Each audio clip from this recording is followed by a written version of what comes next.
Erdhën në Kosovë me njëherë pasi u nënshkrua dorëzimi i forcave kriminale serbe, por 4 nga këta paqërues britanik e bën një vepër të madhe në ditët e para të arritjes këtu. Andaj 27 vjet më vonë dikush po synon t'i dekoroj.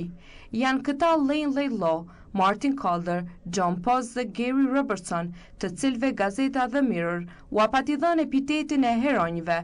Kjo vetëm një ditë pasi me 16 qershor 1999 i shpëtuan 2 vajza të reja shqiptare në Kosovë që ishin kapur për t'u dhunuar para familjarëve të tyre nga disa paramilitar serb.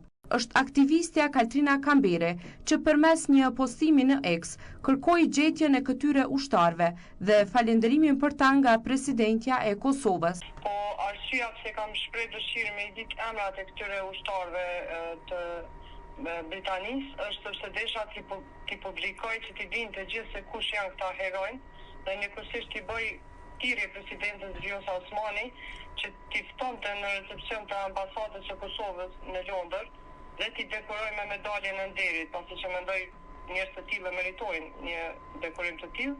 Si ide do të ishte datë perfekte, data 17 shkurt, data pavarësisë.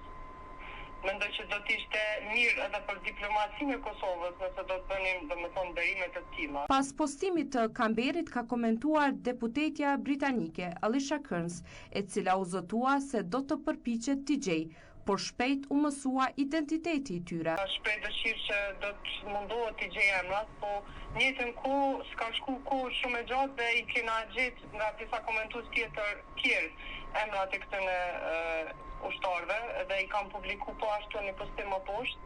Se ky postimi ku kam kërku ka qenë pend dhe kurse postimi me emrat e ushtarëve të furit është domethënë më poshtë.